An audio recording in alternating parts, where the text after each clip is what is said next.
Okay so hello guys, तुम लोगों का एग्जाम जैसे कि 22 को है। अभी ज़्यादा दिन बचे नहीं है। So what you need to keep in your mind कि तुम लोग को पेपर प्रेजेंट कैसे करना है और तुम लोगों को कौन सा फ्लो को पकड़ना है in the exam. What do I mean to say by this कि जैसे कि वहाँ 3 सेक्शन होते हैं, एक रीडिंग, राइटिंग और एक आरसी का।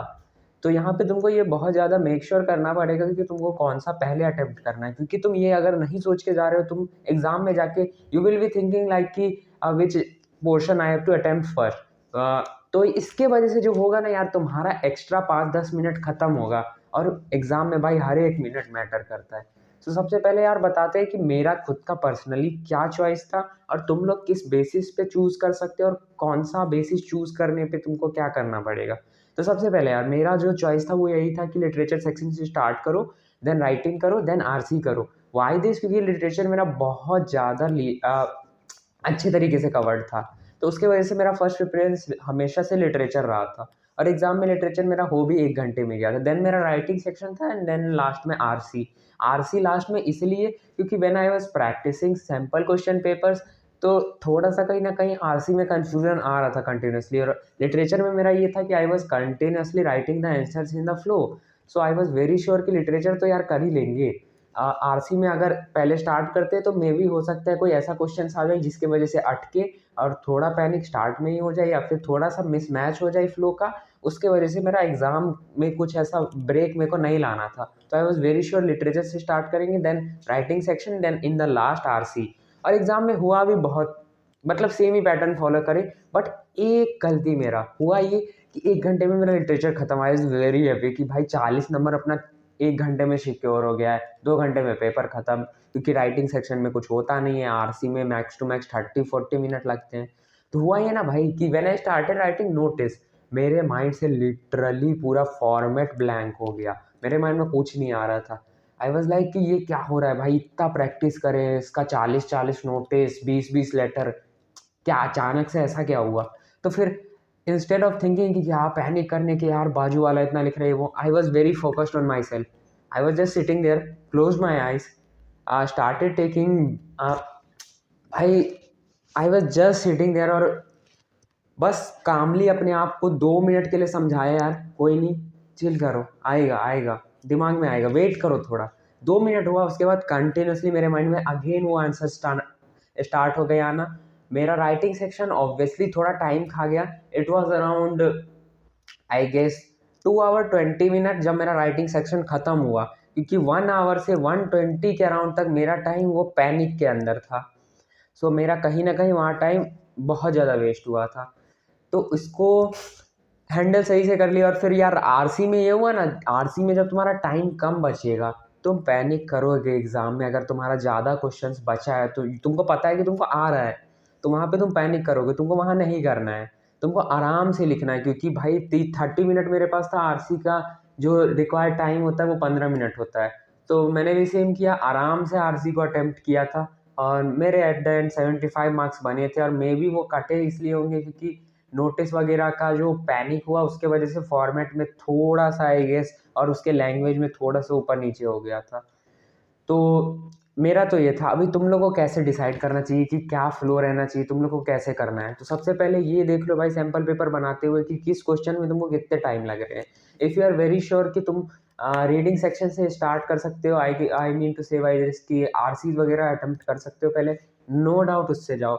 अगर लिटरेचर से लगता है, प्रैक्टिस करो उसका उतना, और लिटरेचर सेक्शन के साथ जाओ। इसमें मेक श्योर तुमको एक चीज़ करना है कि जो भी सेक्शन तुम पहले अटेम्प्ट कर रहे हो, तुम उसके बारे में श्योर हो कि तुमको यही सेक्शन अटेम्प्ट करना है। नॉट लाइक दिस कि you are sitting in the exam and you are thinking okay I have to start from reading section, okay no the question of reading section is little bit tough, so I will be starting from literature. नहीं, ये नहीं करना है, ठीक है। क्योंकि यहाँ एक चीज़ है भाई, तुम आरसी अगर अटेम्प्ट कर रहे हो, फर्स्ट 15 मिनट तुम्हारे पास है, वहाँ पे तुम एक आरसी खत्म कर लोगे, तुम्हारे पास एक ही आरसी बचेगा। So why not to do that? जब तुम्हारे पास ऑलरेडी 15 मिनट मिला, उसको सही जगह यूटिलाइज करो। If you are starting from literature section, literature में तुम सिंपल ये चीज़ कर सकते हो, जो लॉन्ग क्वेश्चन आंसर्स हैं उनका मेजर पॉइंट्स लिख लो एक बार तुम। जैसे लेट्स से थर्ड फ्लोर का कोई क्वेश्चन आ रहा है, तुम थर्ड फ्लोर के बारे में मेंशन कर लो कि वहाँ जो हमारा ऑथर था वो पहुंचा कहाँ था, फिर उसको क्यों प्लेस पसंद आया था, फिर वो जाके काउंटर पे क्या कौन सा पेपर, जब वो पेपर का डेट देखा तो क्या हुआ, पेपर का नाम क्या था, फिर स्पिट ऑन बार रखा हुआ, हर एक चीज़ भाई, हर एक जितना माइनर डिटेल अपने माइंड में फ्रेम कर सकते हो कर लो। उससे होगा ये कि तुमको फिर आंसर लिखने में सोचना नहीं पड़ेगा, what you have to actually write, you will write in the flow. So ये चीज़ को तुमको बहुत तगड़े लेवल पे ध्यान में रखना पड़ेगा कि तुमको कहाँ से स्टार्ट करना है। तो लिटरेचर में तुमको सिंपली अपने आंसर्स को फ्रेम कर लेना है in the first 15 minute. If you are starting from RC, तो आरसी में तुमको अपने किसी भी एक दो जो चॉइस रहते हैं, एक तुम्हारा डेटाबेस, एक अनसीन पैसेज। तो अनसीन पैसेज या डेटाबेस कोई भी एक उठा लो और उसको एक को कंप्लीट कर लो इन द फर्स्ट 15 मिनट, क्योंकि दैट इज एनफ। नहीं भी हो रहा है, नो वरी भाई, मेरे साथ भी ये हुआ था। तुमको जैसे मान लो तुम सोच के गए लिटरेचर से स्टार्ट करना है, बट जैसे ही तुमने पहला क्वेश्चन देखा, यू आर लाइक कि भाई ये क्या है, ये तो दोनों ऑप्शन नहीं आ रहा है। No need to panic, next question पे जाओ, नेक्स्ट क्वेश्चन को देखो, instead of just sticking there and wasting your time. Next question पे जाओ और नेक्स्ट क्वेश्चन में देखो कि क्या तुमको करना है क्या नहीं करना है, क्योंकि एग्जाम में it is very mandatory for you कि तुम किसी एक क्वेश्चन पे स्टिक ना करके तुम कंटिन्यूसली, अगर कोई क्वेश्चन सॉल्व नहीं हो रहा है, नेक्स्ट क्वेश्चन अटेम्प्ट करो, क्योंकि जैसे ही तुम्हारा फ्लो बनेगा तुम्हारे माइंड में आंसर्स आते जाएंगे। सो मेजर जो पॉइंट था वो यही था कि तुमको जो फ्लो में लिखना है, तुमको किस फ्लो में उसको प्रेजेंट करना है पेपर को, वो बहुत अच्छे से ध्यान रखो और बेसिक मिस्टेक्स को अवॉइड करना। जैसे कि रीडिंग कॉम्प्रिहेंशन में ये होगा कि कुछ कुछ क्वेश्चंस में यू विल फील लाइक यार इसका तो ये भी आंसर होगा, इसका तो ये भी आंसर होगा, थोड़ा सा वहाँ पे तुम पैसेज पढ़ना। जैसे मेरा आरसी में पर्सनल चॉइस ये था कि पहले रीड कर लो देन अटेम्प्ट करो। बहुत सारे लोगों का ये रहता है कि क्वेश्चंस पढ़ लो देन करो। तो आई वाज लाइक, क्योंकि मैंने प्रैक्टिस करते टाइम ये सारी चीज़ें एक्सपेरिमेंट कर ली थी, क्या मेरे लिए वर्क कर रहा है क्या नहीं कर रहा है।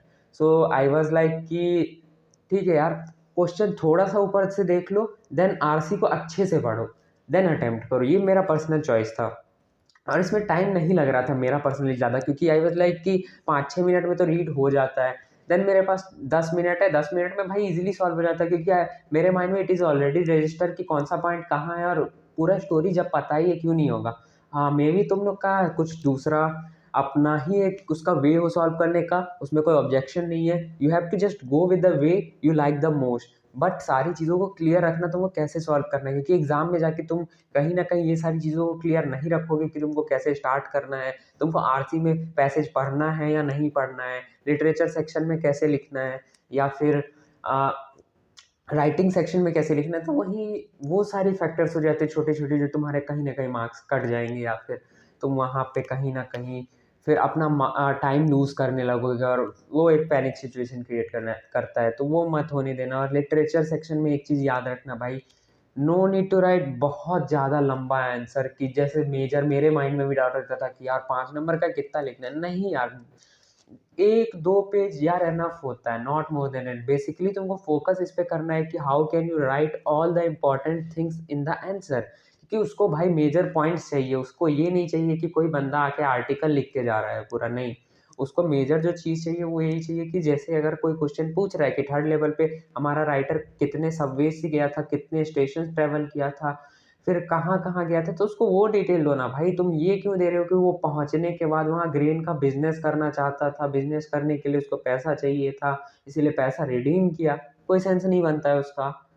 वो क्वेश्चन अगर पूछ रहा है वो लिखो, be relevant to the answers, क्योंकि जो क्वेश्चंस पूछ रहा है तुमको वही आंसर लिखना है, तुमको कुछ और नहीं लिख के आना है। सो यही सारे टिप्स थे, एक बार समराइज कर देते यार। तो बेसिक चीज़ पैटर्न को बहुत अच्छे तरीके से रिकॉग्नाइज कर लेना पहले ही, कि तुमको स्टार्ट किससे करना है, जिससे भी स्टार्ट करना है फर्स्ट 15 मिनट ये याद रखना कि उसको अच्छे से यूटिलाइज करना है। और थर्ड चीज़ यार, बेसिक मिस्टेक्स को अवॉइड करना, कि सारी चीज़ों को अच्छे से प्लान कर लेना और फॉर्मेट वगैरह सही करना है। इंग्लिश कुछ ऐसा टफ नहीं आता है, लिटरेचर सेक्शन में यार इजी ही क्वेश्चंस होते हैं। राइटिंग तो यार बहुत ज़्यादा इजी होता है, फॉर्मेट कॉपी पेस्ट होता है बेसिक। और आरसी में यार थोड़ा प्रैक्टिस कर लेना, तुम्हारे पास अभी भी टाइम है, अच्छे से करो, आरसी वगैरह भी हो जाएगा। तो this is a for this video, hope so तुम लोग समझे होगे, कुछ अप्लाई करो, फाड़ो। इंग्लिश का एग्ज़ाम में पहला